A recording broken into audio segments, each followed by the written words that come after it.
ce bois, devine ce qu'il y a un loup, un drôle de loup, loup qui a faim, pauvre loup du bois mouillé, la lola, l'on l'air, la lola, lola, la lola, l'on l'air, la lola, et la lola, l'on l'air, la lola, lola, la lola, l'on l'air, la lola.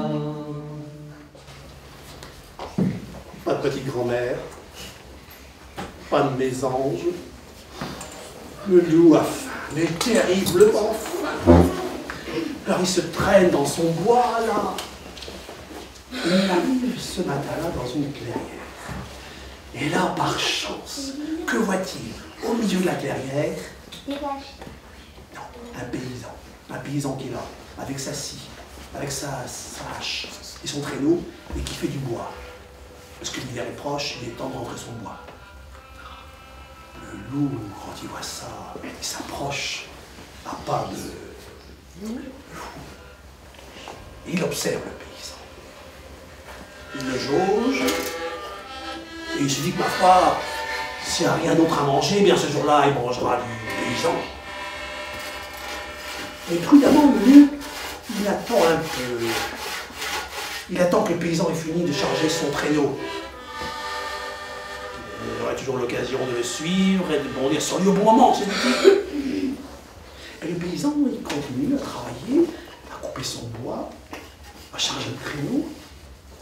Et quand il a fini, contre toute surprise, au lieu de rentrer chez lui, le paysan, il s'assoit sur son pas de bouche, il met sa scie entre ses genoux, il sort de sa musette un fil de bois et il se met à faire de la musique devant les yeux ébahis du loup.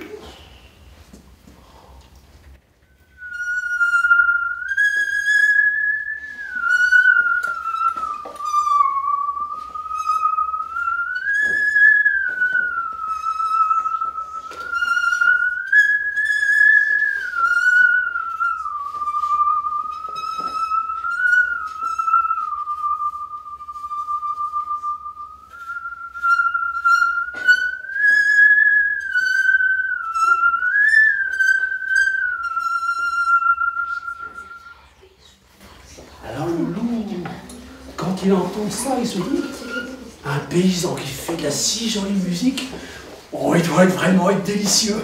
J'ai de la chance ce matin. Le paysan se met en route, il pousse son traîneau et le loup le suit. D'abord de loin, et puis progressivement, il se rapproche de lui. Le paysan, au bout d'un moment, il sent sa présence. Il se retourne et il voit le loup. Alors il presse le pas, il pousse son traîneau plus vite. Et derrière, le loup fait de même, il avance plus vite. Alors pris de panique, le paysan, il prend une première bûche de son traîneau, il se retourne et il le lance vers le loup. Le loup s'arrête, il esquive la bûche. Le paysan repart. Le loup fait de même. Et toujours, il se rapproche. Alors le paysan prend une seconde bûche de son traîneau, il la lance sur le loup, puis une troisième, une autre encore. Et bientôt, le traîneau est vide. Alors le paysan, il court presque derrière son traîneau, là. Et le loup s'approche, il arrive. Heureusement, la maison est là. Il arrive à sa maison. Alors le paysan, tout d'un coup, il lâche son traîneau. Il se met à courir. Il court à la maison. Le loup est à ses trousses. Il arrive, il pousse sa porte. Il rentre. Mais avant qu'il ait le temps de fermer la porte, le loup est rentré aussi. L'homme est adossé, là, contre le mur. Et devant lui, il y a le loup. Le loup avec ses yeux brillants. Il a les babines retroussées, il les fait partir ses crocs. Le paysan sent que c'est fini. Mais il lui vient une idée. Et tout d'un coup, il se met à crier « Toinon, vite, la soupe !» Toinon, c'est sa femme. Elle est à l'autre bout de la pièce, près de la cheminée. Elle prépare la soupe. Elle est complètement pétrifiée en voyant le loup et son mari là. Mais elle a compris. Elle décroche la marmite. Elle s'approche du loup par derrière. Et elle renverse la marmite sur la tête du loup. La marmite de soupe bouillante.